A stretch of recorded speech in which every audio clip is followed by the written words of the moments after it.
So I kind of shared with you what I would like to do is kind of I've selected 4 or 5 questions that I consistently get from people who I recommend your work to.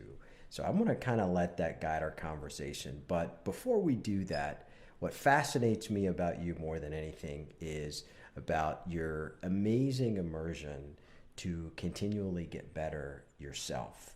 So tell me something new that you've recently learned that you didn't know before. I think it relates to the nature of who we believe ourselves to be, beyond simply the idea of disenfranchising the ego, but more fundamentally, the concept of, frankly, the concept of self-concept and the concept of self-image.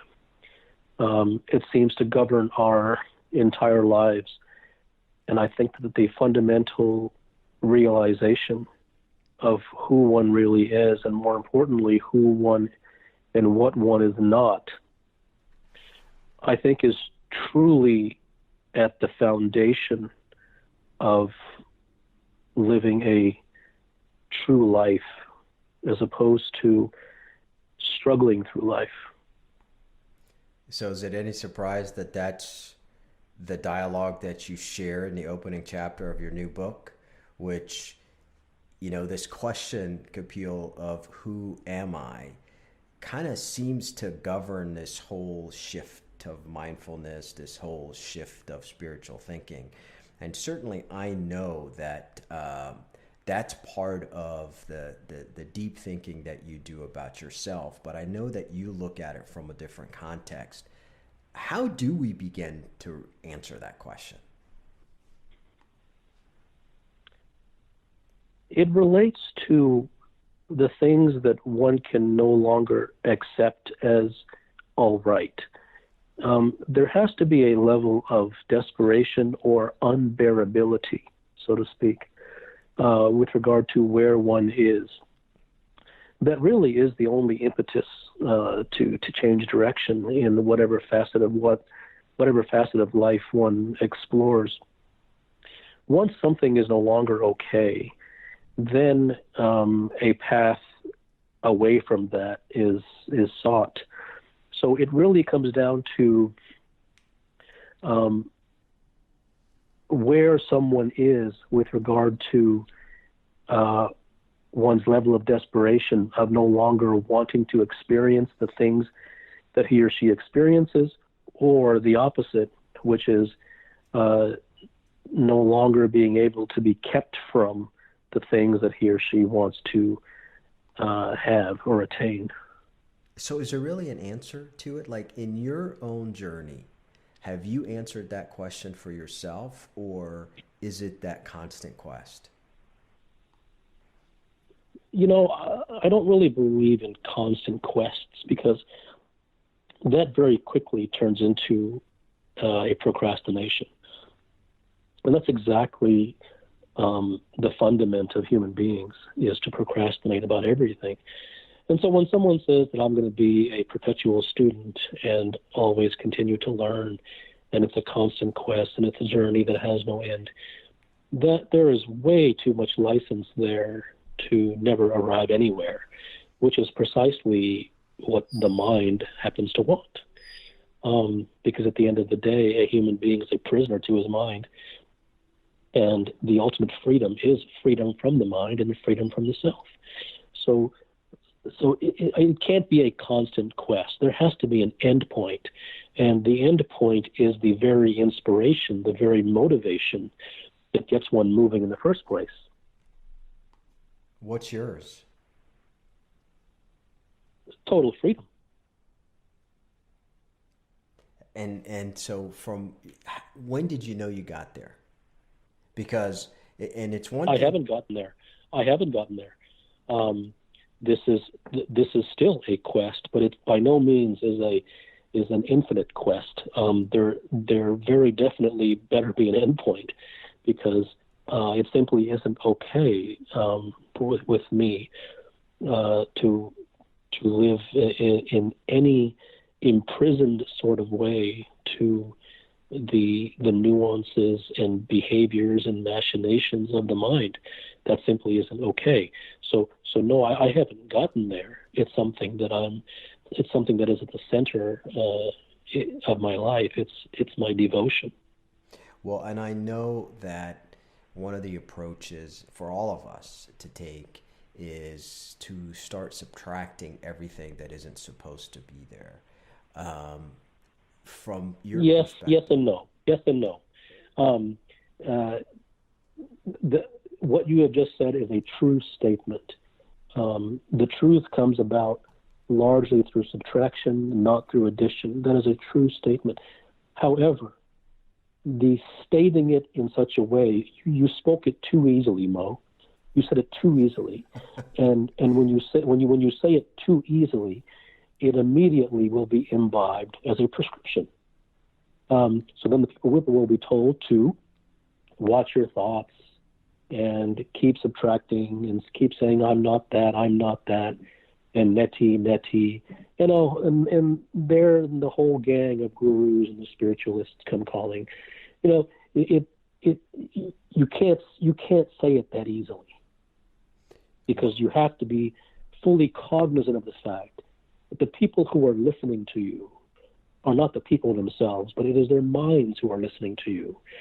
And when the mind listens to that all you have to do is keep subtracting, it will then tell its possessor that, or possessee, that, you see, this is what you must do. So go over in the corner and begin to subtract. And that will be its own prison. This is why no one ever gets anywhere. So I understand the spirit of what you said, but there must be extreme care in the way that we speak, because we know that the mind is lurking behind every corner. So I'm going to come back to that in a second, but let me dive into this first question because you brought it up. Almost invariably, when I recommend your work, and when I say your work, your books, your discourses, your podcasts, all the things that really kind of capture some of the essence of your thinking, the first question that I get is, I think I get what he's talking about, but what does he really mean when he talks about no prescriptions? What do you really mean? Okay, that's a good question. First, it has to be recognized that if you follow the idea of no prescriptions and you say to yourself that I cannot follow a prescription, that I can't follow because it's a prescription, that I can't follow because it's a prescription, then that in itself becomes a prescription. So it isn't about adopting the idea of no prescriptions.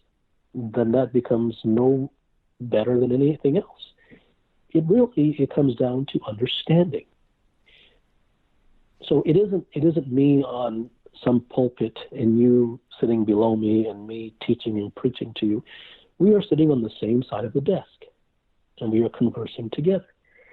So the reason that prescriptions get people into trouble is because a prescription serves only its own end. Nobody can be prescribed his way to success. Nobody can be prescribed all the way to enlightenment. If they could, once again, please don't believe me, look at the evidence. If one could, then the Buddha's writings have been around for hundreds and hundreds of years. Who has gotten enlightened by reading any of the Four Noble Truths? And there are Zen temples and Buddhist temples all around the world. How many do you see or have heard of getting enlightened by visiting a Zen temple or a Buddhist monastery or sitting and doing meditation for 6 hours a day?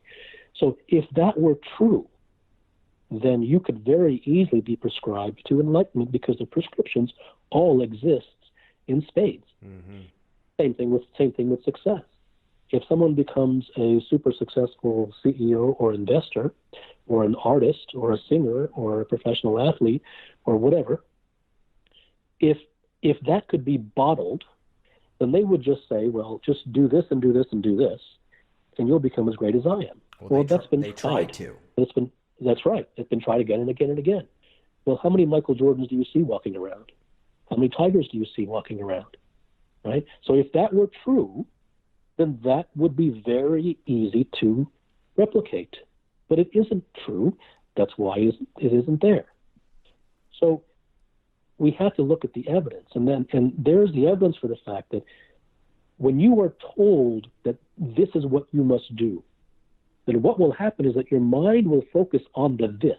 Mm-hmm. It will focus upon the position of your left arm and how good your lotus position is, right? And how straight your back is, and how many times you said the mantra, right?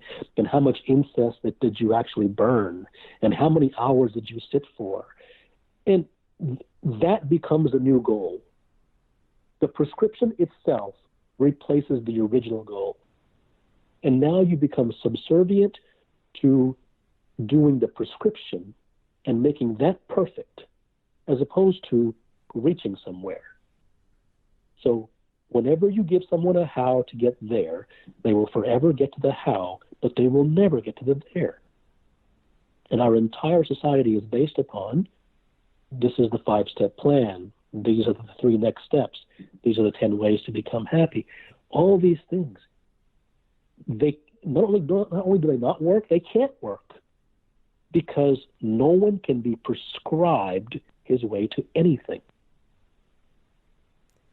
So how do we start to get there? If you had me and 10 others who said, hey, I don't need to tell you how much I appreciate what you do and your level of thinking, but if you get a group of us in a room to say, hey, we want to learn from you, we want to get in this pursuit where we can be the absolute best versions of ourselves, what are we going to be working on?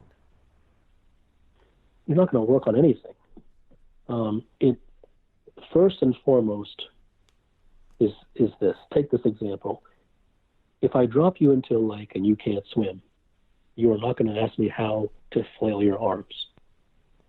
Somehow, in some way, until your arms tire out and you don't have a single drop of energy left in your body, you will do anything and everything necessary to get yourself to shore. You're damn right. And the reason that you will is not because you took flailing classes before you went to the lake.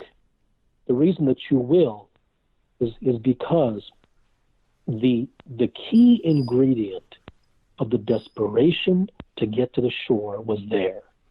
The destination, the desire, the desperation creates the how.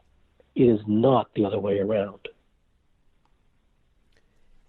So if that's the case, I mean, there has to be, I have to believe that the great majority of the world, maybe they're not in that desperation mode. But if I go out and ask 10 very successful people, and however they define success, is this all there is for you? I would bet you that all 10 would say, no, there is a next stage. Is that the desperation that we're looking for, or how do you define that? Everyone is desperate for something. Exactly. But very few people ever reach that level that you're talking about, if any. I think the ones who are sufficiently desperate always reach, either by a serendipitous encounter with someone, either by happening to be in the right place at the right time, either by some idea that comes into them from a place unknown.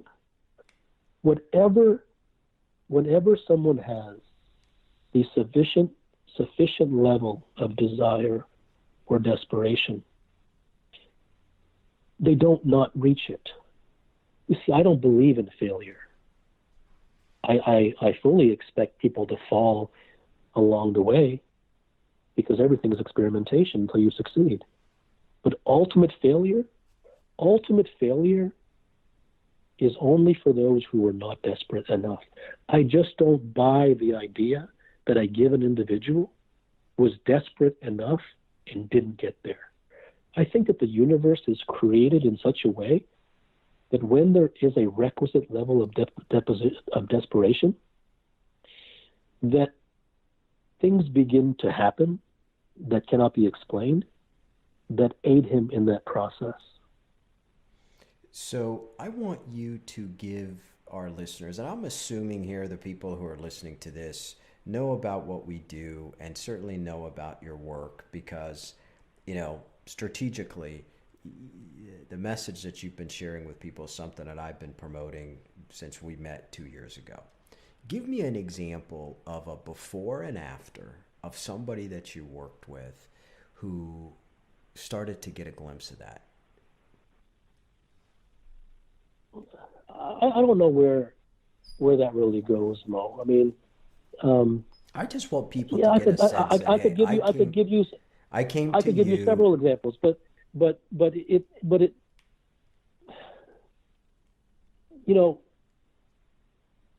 I can't provide an explanation as to how those things happen.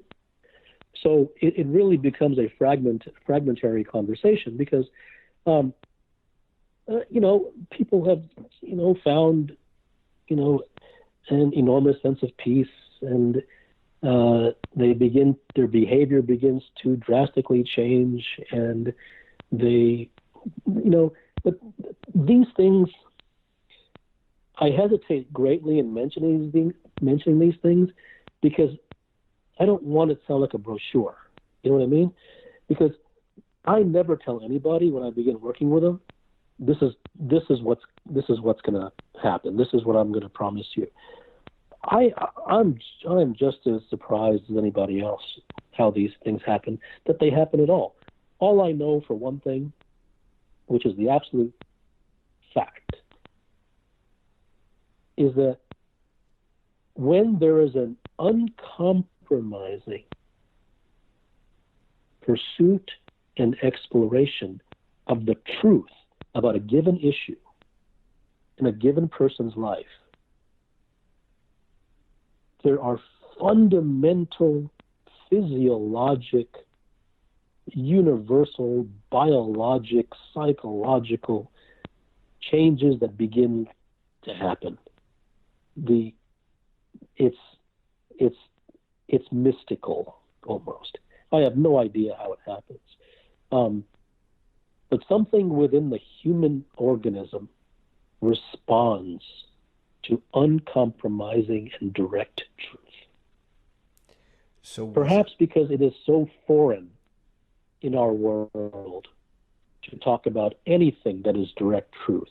Everything is superficial and cosmetic and prescriptive, that it is so foreign to delve into that sort of rarefied arena, that maybe that's why things begin to happen. But they just do. And I can't predict what's going to happen, but that's what I've seen time and time again. So do you find that there's something missing in that quest?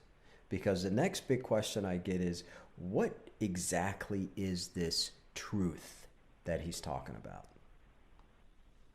So it's crucial to begin with those things that are most acute in someone's life. So wherever one wants to go, he or she can only go there from where they currently are. So the most practical things that are happening in one's life, be it conflict with others, or be it anxiety or depression or whatever it is, that's where we must begin. And so the exploration is not about how do we lessen your anxiety. The exploration is not about these are the things that you can do to make yourself feel better. I have no interest in making anybody feel better. I couldn't care less if you felt better. That is not what I'm here to do. Because I know for a fact that whenever you feel better, sooner or later you're going to feel worse again. That's all part of the same game. That isn't a game I'm interested in playing.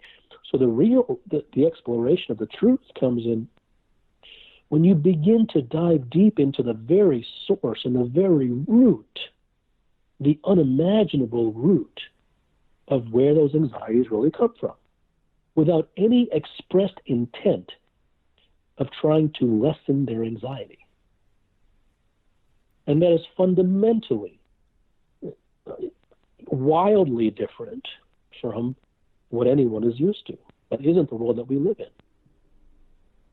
Can you give me an example of somebody's truth that you worked with?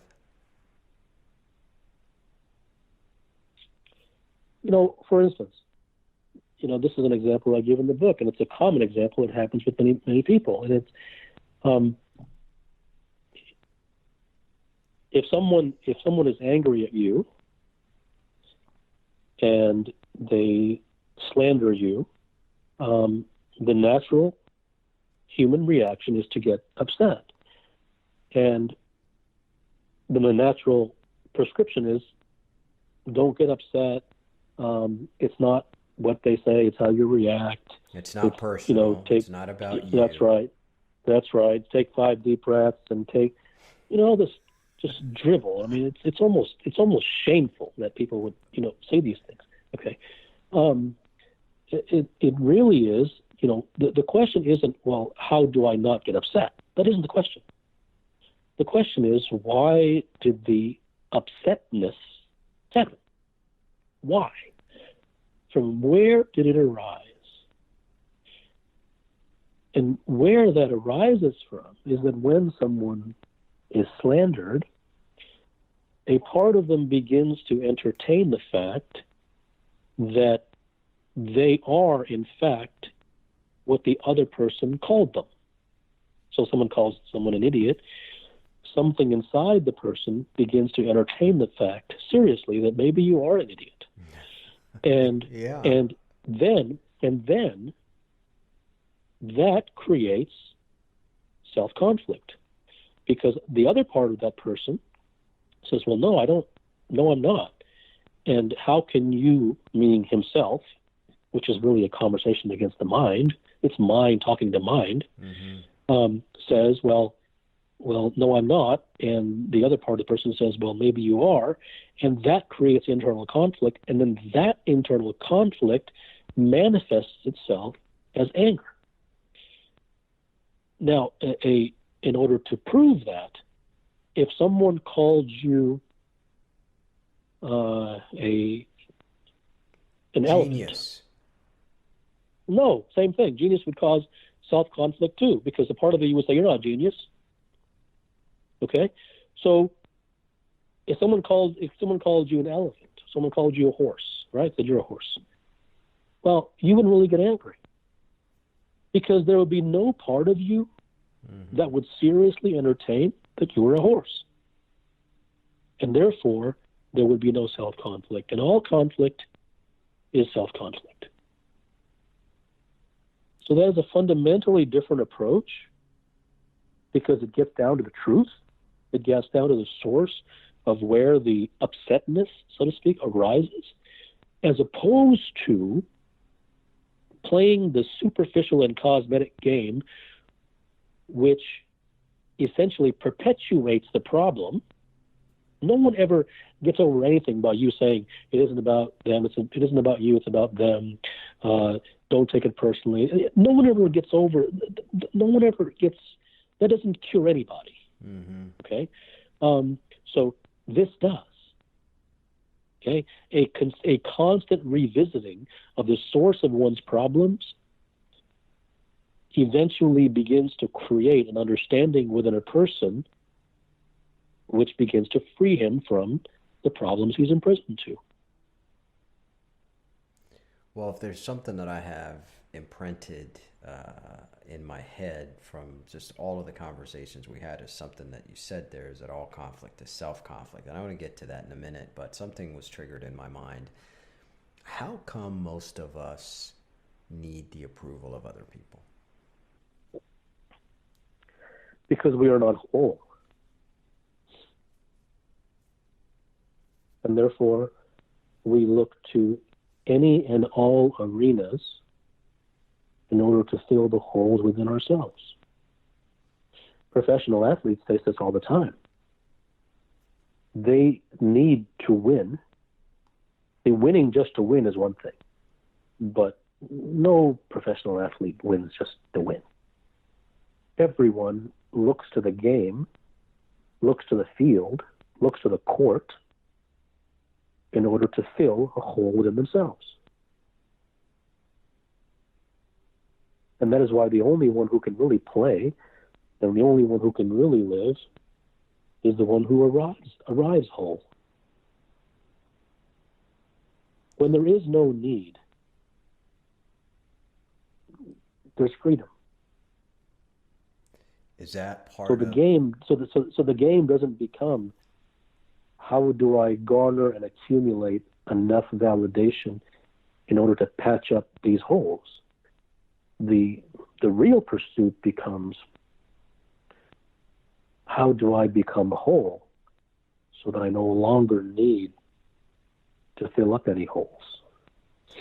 And where do I start with that? Because one of the things, obviously, the great majority of your work starts and ends with the mind, right? Assuming that this audience understands that each of us at some point or another, maybe not all the time, but at some point or another, get in our own way of our own progress. Why do we get stuck there? Why do we get stuck with our minds? Because we believe the mind to be ourselves. That sounds so damn easy.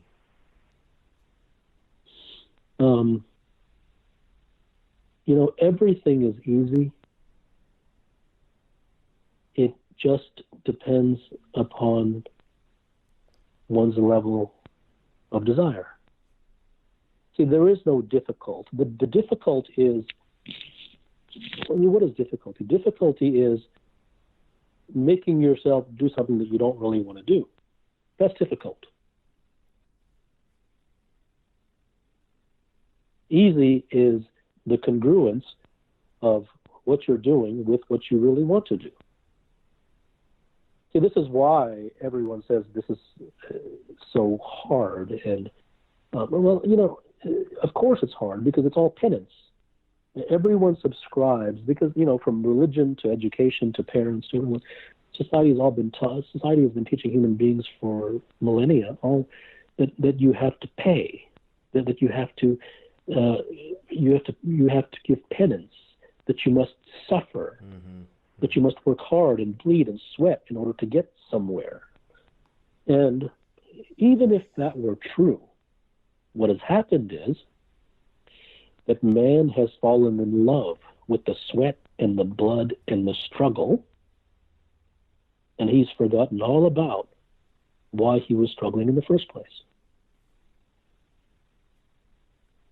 Well, the struggle becomes the mantra of our life. Well, the struggle becomes the goal, and that's exactly what we get back to your earlier question about prescriptions. The prescription becomes the new goal. That becomes the new God.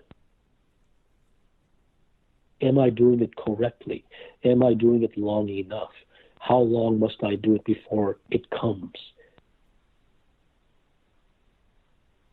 What does it take to change course? Desire, sincerity, seriousness without trying to be. And what the hell does that look like? It looks like the things that you've already attained in your life. And the reason that you have them is because you couldn't live without them. And the reason that you couldn't live without them is because you have them. Do you think people are afraid of this wholeness and freedom that you're talking about? Do you think that the great majority of us force ourselves to be happy with this struggle, that this is kind of the way we're supposed to live? You're supposed to work really hard in the world. Nothing is easy. The path to the top is, paved with really hard work. Is that just the world that we're creating for ourselves, or is it in our heads? It's conditioning. And there's no opposing view to the conditioning. So I don't know what it is that I do, but it's interesting. Some have mentioned to me that what I provide for them, and they're in a much better position to judge what I do than I am, but what it is I do for them is give them an opposing view, a sort of sanctuary, which is the only place that in their life they can go that is not full of the cultural conditioning. When you only hear one loudspeaker, you can't really overcome that. When that's all you hear, when that's in the water, when that's in the food, when that's in your ear, when that's in front of your eyes, day and night, for decades upon decades, how can any reasonable human being be expected to say, well, no, that's everything is wrong? How can you have to be almost insane to seriously entertain that prospect that everything that you've heard is false? It's all based upon prescriptions and lore and cultural conditioning.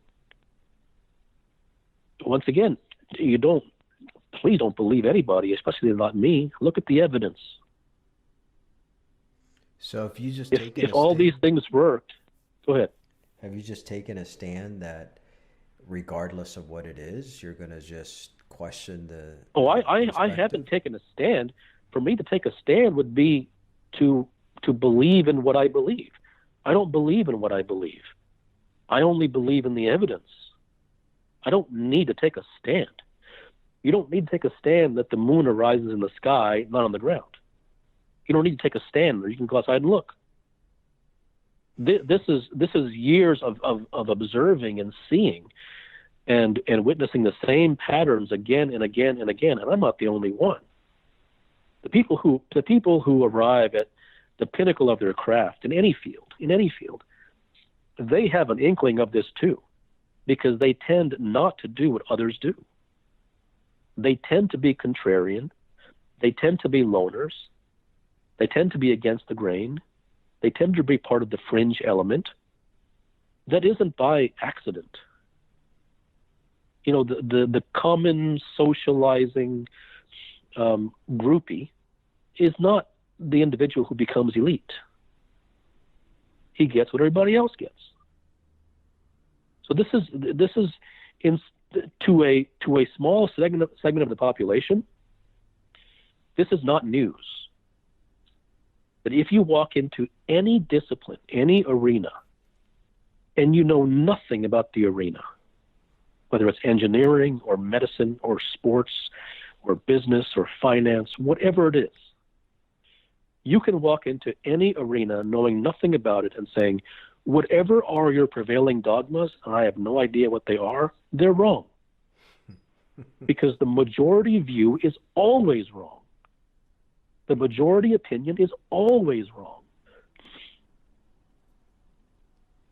The people that you work with that get this, and the people that you work with that share with you that the great contribution that you make is to be that opposing view, what does that do to their thinking? You know, you ask me too much about what the people on the receiving end think. I have to, I don't know. I don't know. Things just happen. You know, I don't know. I mean, I hear them say things and do things, but, you know, once again, if I go into that, it sounds too promotional. You know what I mean? And I don't want to promote really anything. It just happens. Well, you're not promoting anything because you're only going to work with the people that you want to work with anyway. Right. So it doesn't really matter. Interestingly, like, the people who end up coming, I mean, everything seems to self-select, right? I mean, so when people go to the website and they read my discourses or they subscribe to my private discourses, or they read the books and they're listening to the podcast, it tends to self-select for a particular sort of DNA of individual, and it sort of shuns a more worldly, common thinking individual. So it very much self-selects. So it isn't. So the people who tend to come already being relatively well vested in what in being in alignment with the things that I subscribe to, by virtue of having read all of these things before they came.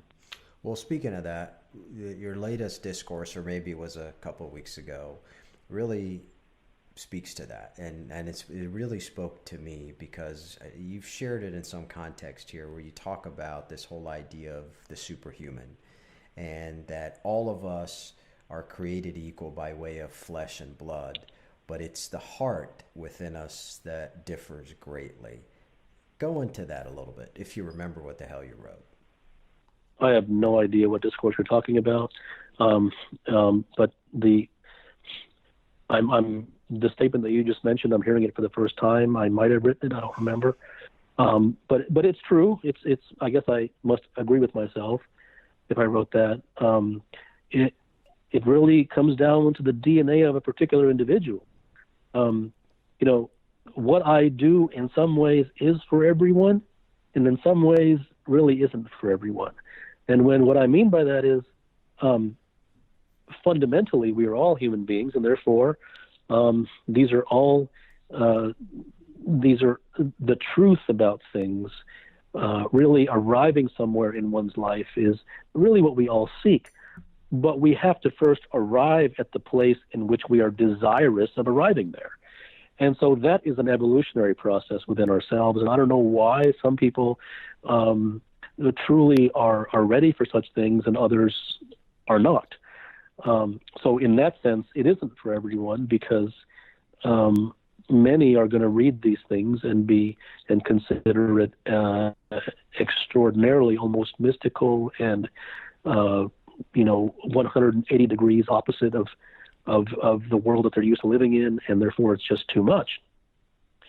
So it really comes down to, we are all flesh and blood. We are all trying to go to the same place by different names.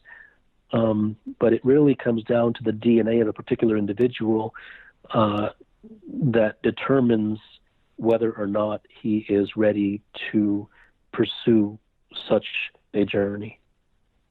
But as the old saying goes, I assume you agree with the point of, hey, if you find yourself at the side of the majority, if you find yourself following the crowd, you're probably heading the wrong place. True?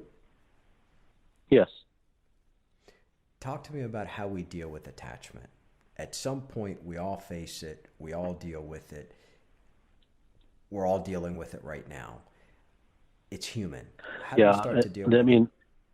That's a wonderful question, and it really, Mo, you have really raised a fundamental seat of human misery and human strife. I like that. Human misery. I like that. Absolutely. The Buddhists say, do not be attached, and the gurus say, do not be attached, and all of it's absolutely true. But it's kind of like saying, be present, or just be, and those are really more cosmetic, silly comments. It isn't about not being attached, because you can't not be something. Because if you try to not be something, you will drift into prescription land, and you will get nowhere. It is about seeing the belly of the beast. It is about seeing the eyes and the teeth in the glare. You do not need to fix anything. You need to see everything. So when one truly sees, only then does a journey towards non-attachment even become possible. A person who is trying to become unattached by prescriptive means, it is not possible for him to even enter the journey to becoming unattached, because he will never escape the vortex of the prescription. It is not about what do I do. It is about seeing the devastation. It is about seeing the shrapnel. It is about seeing the chaos that ensues on account of attachment. Not listening to anybody, not hearing some book say that you should not be attached. Those things will not do anything for you, because we as human beings do not act unless our backs are against a wall. And the only way that our backs become against a wall is if we truly see. Knowledge is not powerful enough to make one change. Neither is the empty idea of health. Health isn't enough. There has to be something in it for me, for the human. And that something better be deep. Only then will he commit without trying to commit. He will commit when he has no choice, not because it's good for him. Well, I bring that up because as we tape this, there's an incredible catastrophe going on here in Southern California that we're living through right now. People's homes are devastated. These fires are going crazy. Lives, every day the number of lives that are being lost is going up. And I was having a conversation this morning with somebody who actually lost their home here in Malibu. And I was very impressed with I don't want to say the lack of attachment, but that it took a few days but he came to grips with the fact that everything I had is gone. I'm not happy about it, but at least I'm still here and I have the capability to replace it. And when you talk about this issue with a lot of people, it's a tough one. It's a really tough one when they're going through what they're going through. And that's why I wanted to get your perspective on it. What message would you have for people that are going through that here right now, where one day you're sleeping in your bed and a couple of hours later, everything that you own is gone? There's no message I can give. There's no message I can give to soothe someone or to make them feel better or to make them feel comforted or to make the pain any less. There's nothing I can say. But is there something that you can say about this whole idea of attachment? Would we be as upset, or maybe upset is not the right word, would we be as impacted if we weren't as attached?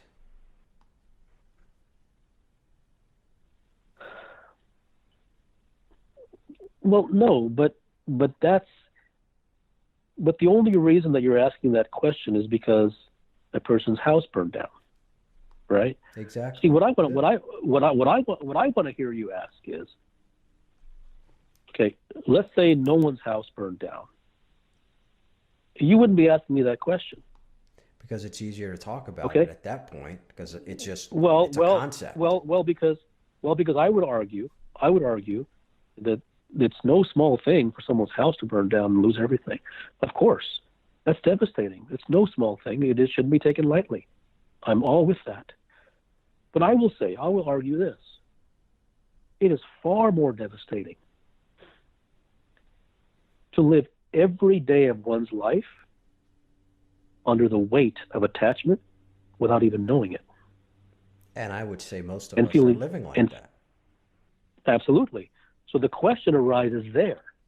You don't need to wait for someone's house to burn down. The house has already burned down 1,000 times over. It is the recognition of what attachment has done to us as human beings on a fundamental day-to-day level, that is the real catastrophe. What do we start? Not according to a particular event, no matter how devastating it is, which it is, but it is far more devastating to live 70 years under the weight of attachment. No doubt. It ruins the quality of one's life, because one lives under fear, anxiety, pain, misery, strife, hope, disappointment, failure. That becomes part and parcel of one's life. That becomes the only thing he knows. What's the alternative?